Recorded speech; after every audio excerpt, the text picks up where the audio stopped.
La 5e édition de la Semaine congolaise du tourisme a été un événement riche en couleurs organisé par le ministère provincial du tourisme de la province du Haut-Katanga. Du 13 au 17 octobre 2025, la ministre provinciale du tourisme, Lorraine Lusamba, a réussi à réunir plusieurs personnalités venues du Congo profond et d'ailleurs. Ainsi, le Pullman Hotel de Lubumbashi a été le cadre choisi pour abriter la dite cérémonie. Un des panélistes rencontrés sur les lieux n'a pas hésité de nous expliquer la quintessence de son intervention.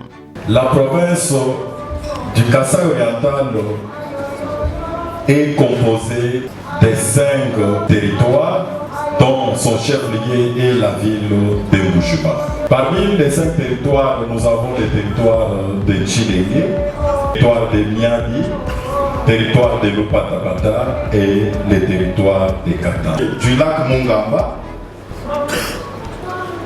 un lac mystérieux, les lacs Loba, les lacs Djinga et les eaux cristallines de Lukalenge, les lacs Foix.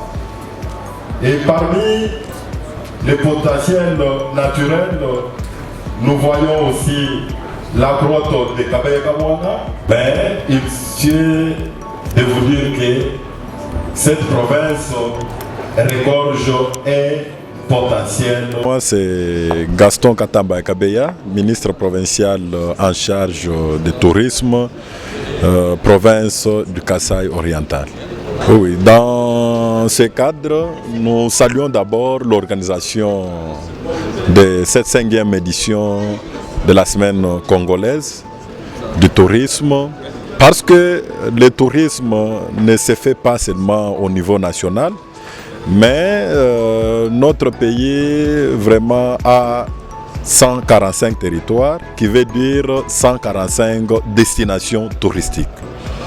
Nous sommes là, c'était pour présenter les atouts touristiques de la province du Kasaï oriental, pour prouver en face du monde.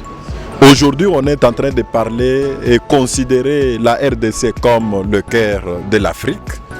Mais on ne pouvait pas, quand on parle de la RDC, mais le cœur de la RDC, c'est la province du Kasaï oriental qui se trouve au centre, considérée comme le cœur de la RDC. Et la province du Kasaï oriental, les gens font toujours des confusions.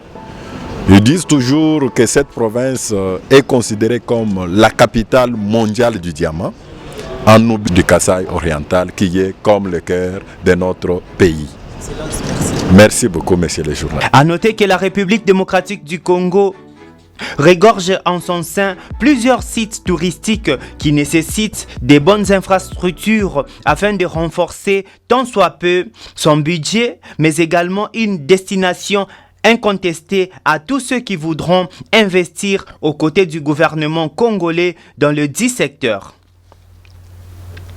En définitive, la paix durable en République démocratique du Congo est vivement souhaitée par l'ensemble de la population pour qu'enfin le secteur du tourisme puisse bien évoluer et générer beaucoup de capitaux pour la République.